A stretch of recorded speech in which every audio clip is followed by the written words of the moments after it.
I've been asked a couple of times now about these trigger locks at the club, and a lot of people are saying, well, you know, they're not that great because they're kind of awkward to take off. You got this little key that fits into these two little holes, and you've got to unscrew this long screw that goes through all the way through to the other side.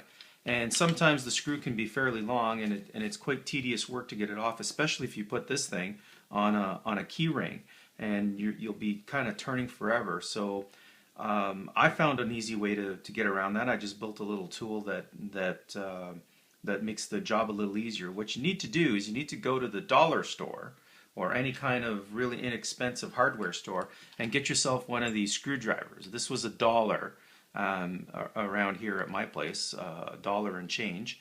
And all you do is you take off the end here, and you got to find one where the end comes off, and you take out the bit. So this one has a bunch of little bits that you can interchange. This is perfect. See all these grooves on the end? There's one groove that's a little bit shallow and one groove that goes all the way down. The one that goes all the way down is where the bit goes in, and the one that's really shallow is just there for tensioning. So when you spin this thing on, it tensions it up.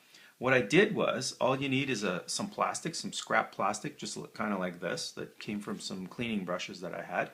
And what I did is I cut a little tiny piece, hard to see. Let's see if we can use the manual from the Norinco. And you'll see that it's just a tiny little piece. It's about 1 inch by, actually 3/4 of an inch by about 3/4 of an inch.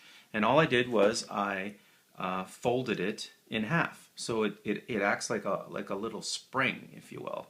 And all I do is I take the shortest one of the grooves and I put that in the shortest part of the groove.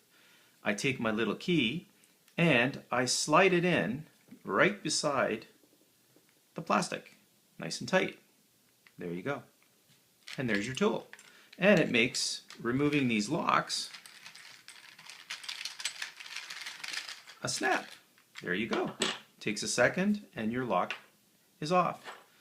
Now, this lock happens to have a short screw. Some of these locks actually have a fairly long screw, especially if the trigger guard is a bit wider, like they are on my AR-15 and on some of my other rifles. So there you have it. Inexpensive tool, $1 for the screwdriver, and 0 cents for the scrap piece of plastic, and the key comes with the lock. So I hope that helps, and if you have any other questions, please let me know.